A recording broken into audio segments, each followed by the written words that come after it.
সৰু মৈদামবিলাকক পেট মৈদাম বুলি কয়। অঁ সৰু সৰু মৈদাম। পেট মৈদাম মানে ৰজাৰ পুতেক জীয়েক নাতিয়েক তেনেকুৱাবিলাক।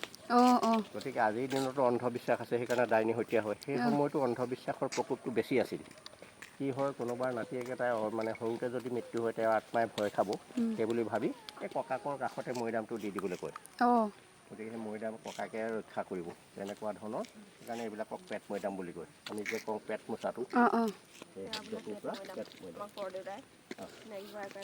আৰু তাৰপিছত বাকী ইয়াতে ৰজাৰ মৈদাম। আমাৰ বহুতে কয় ৰজা 42জন আছিল, প্ৰকৃত ৰজা আছিল 39জন। 39জন প্ৰকৃত ৰজা।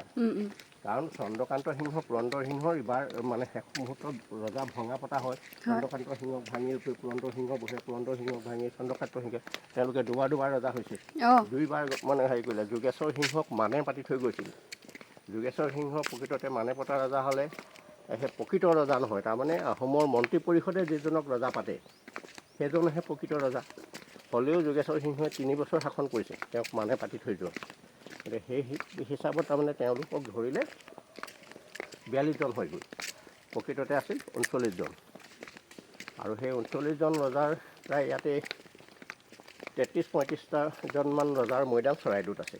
বাকীসকলৰ মৈদাম অন্যান্য ঠাইত আছে। ধৰক এতিয়া ল'ৰা ৰজাৰ মৈদামটো হয়তো আমগুৰি চামগুৰিত আছে। তাৰপিছত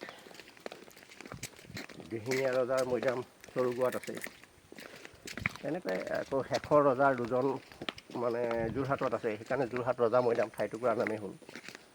এনেকুৱা ধৰণৰ মানে ভালেকেইজন ৰজাৰ মৈদাম চৰাইদেউত নাই। আৰু বাকী ৰাজ পৰিয়ালৰ মৈদাম চৰাইদেউত আছে। সেইকাৰণে ইয়াতে টোটেল এতিয়া এইটো যিটো আমি ঘূৰিছোঁ, এইটো ক'ৰ জোন ইফালে সিটো পাৰ্ট চেণ্ট্ৰেল আৰু এইটো পাৰ্ট ষ্টেট, দুইটা পাৰ্ট লগ লগাই 843 বিঘা মাটি আছে, 95.202 হেক্টৰ। আৰু সেয়াত মুঠতে 90টা মৈদাম আছে। কিন্তু 90টা মৈদাম বুলি কওঁতে সকলোৱে ভাবে গোটেই 90টা ৰজাৰ মৈদাম, কিন্তু ৰজাৰ মৈদাম নহয়, ৰাজ পৰিয়ালৰ মৈদাম। আৰু চৰাইদেউত কিন্তু কোনো ডা ডাঙৰীয়া মৈদাম নাই। বহুতে ইয়াত ডা ডাঙৰীয়া আহে, আমাৰ বোৰ্ডবিলাকত লিখা আছে ৰাজবিষয়া মৈদাম চৰাইদেউত নাই। কাৰণ ৰাজবিষয়া মৈদাম চৰাইদেউত থকা হ'লে অসমৰ বিভিন্ন প্ৰান্তত বিষয়াসকলৰ মৈদাম নাছিল। কাৰণ আমাৰ শিৱসাগৰ বেতবাৰী কেন্দুগুৰিত আছে বৰপাত্ৰ গোহাঁই মৈদাম, নাজিৰা মাদুৰীত আছে বৰগোহাঁইসকলৰ মৈদাম। কিন্তু বুঢ়াগোহাঁইসকলৰ মৈদাম ক'ত আছে এতিয়া নিৰ্দিষ্টকৈ ক'ব নোৱাৰি। কিন্তু বৰগোহাঁই মৈদাম মাদুৰী অঞ্চলত আছে, বৰপাত্ৰ গোহাঁই মৈদাম শিৱসাগৰ কেন্দুগুৰিত আছে,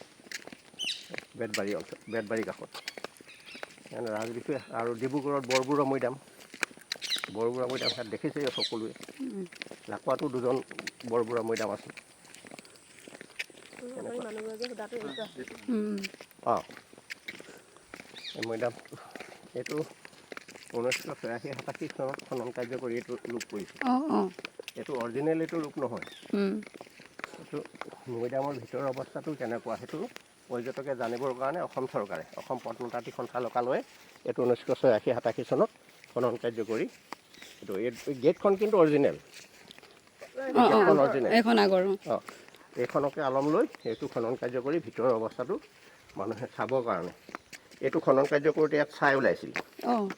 কাৰণ ৰজাসকলে হিন্দু ধৰ্ম গ্ৰহণ কৰাৰ পিছত তেওঁলোকক জ্বলাইছিল। জ্বলোৱাৰ পিছত ছাই আনি চৰাইদেউত মৈদাম দিছিল। গতিকে আমি এইটো খনন কাৰ্য কৰোঁতে ছাই ওলোৱাৰ কাৰণে আমি এইটো ৰাজেশ্বৰ সিংহ বুলি অনুমান কৰোঁ। ৰাজেশ্বৰ সিংহৰ মৃত্যুৰ পিছত তেওঁ শংকোষ নদীৰ পাৰত, কিছুমান বুৰঞ্জীয়ে কয় শংকোষ নদী, কিছুমান বুৰঞ্জীয়ে কয় দিখৌ নদী। দিখৌ নদীৰ পাৰত জ্বলাই তেওঁ ছাই আনি চৰাইদেউত মৈদাম দিছিল। আৰু তাৰ পৰা এইটো ছাই ওলোৱাৰ কাৰণে এইটো ৰাজেশ্বৰ সিংহ বুলি অনুমান কৰিব পাৰি। গতিকে আমাৰ সেই কেন্দ্ৰীয় চৰকাৰৰ ফালে সেই 2 নম্বৰ মৈদাম খনন কৰি যে তাত 5টা কংকাল উদ্ধাৰ হৈছে। 5টা কংকাল উদ্ধাৰ হোৱাৰ কাৰণে সেইটো হিন্দু ধৰ্ম গ্ৰহণ কৰা নহয়, সেইটো টাও ধৰ্মৰ মানে পৰম্পৰা মতে থকাই ৰজা আছিল। সেইকাৰণে তাত 5টা কংকাল উদ্ধাৰ হৈছে। আৰু তাত 5টা কংকাল উদ্ধাৰ হওঁতে 4গৰাকী লিগিৰি, তাৰমানে মহিলাৰ বুলি তাত যিটো DNA টেষ্ট কৰোঁতে ওলাইছে 4গৰাকী মহিলা, 20ৰ পৰা 30 বছৰ বয়সৰ 4গৰাকী মহিলা আৰু 40 বছৰ বয়সৰ এজন পুৰুষ। গতিকে পুৰুষজন ৰজা হ'ব আৰু বাকী 4গৰাকী মহিলা ৰাজকাৰেঙত লিগিৰি হিচাপে বা লিগিৰা হিচাপে কাম কৰা কেইগৰাকী গৈছে। তাৰমানে আহোম ৰজা স্বৰ্গদেউ আছিল। স্বৰ্গদেউ অৰ্থটো হ'ল আহোম ৰজাজন ইন্দ্ৰবংশীয় ৰজা বুলি কয়। ইন্দ্ৰ হ'ল স্বৰ্গৰ অধিপতি আৰু স্বৰ্গৰ লগত সম্বন্ধ থকা কাৰণে আহোম ৰজাজনক স্বৰ্গদেউ বুলি উপাধিটো পাইছিল বা গ্ৰহণ কৰিছিল।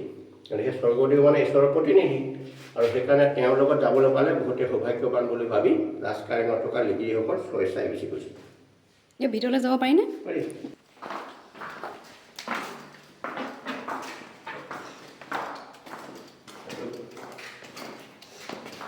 এতিয়া এই মৈদামবিলাকৰ লগতো বহুত মানে ধন সোণৰ পৰা আৰম্ভ কৰি অসংখ্য সম্পদ লগত দিছিল। ৰজাই জীৱিত অৱস্থাত যেনে ধৰণৰ সা সামগ্ৰী ব্যৱহাৰ কৰিছিল, মৃত্যুৰ পিছতো তেওঁলোকক সেইবিলাক বস্তু দিছিল। কিন্তু এই বস্তুবিলাক এই ওপৰেদি এইটো ফুটা কৰিছিল, এইটো পিছত ডিপাৰ্টমেণ্টে বন্ধ কৰি দিছিল। ওপৰেদি ফুটা কৰি ইংৰাজসকল ভিতৰত সোমাই চব লুটপাট কৰি লৈ গৈছিল। গতিকে চৰাইদেউ মৈদাম চাবলৈ আহিলে আমি দুটা জাতিৰ ইতিহাস পাওঁ। আহোমসকলৰ কৃষ্টি সংস্কৃতিৰ ইতিহাসৰ লগতে ইংৰাজসকলৰ ইতিহাসটো পাওঁ। ইংৰাজসকলে অসমত শাসন কৰাৰ চলেৰে শোষণ কৰিছিল। শোষণৰ চৰমসীমা কিমান দূৰ পাইছিল, মানুহৰ মৃতদেহৰ ওপৰত শোষণ কৰিছিল। গতিকে এইবিলাক ওপৰেদি ফুটা কৰি ইয়াত থকা যিমানবিলাক অৰ্নামেণ্টেল আছিল চব তেওঁলোকে লৈ গৈছিল। ইয়াত যিমান মৈদাম আছে চব মৈদাম খনন কাৰ্য কৰিছে, ওপৰেদি ফুটা কৰিছিল, লুণ্ঠন কৰিছিল। তাৰ ইতিহাসটো আমি এই মৈদামবিলাকৰ পৰাই পাওঁ, ইংৰাজৰ ইতিহাস।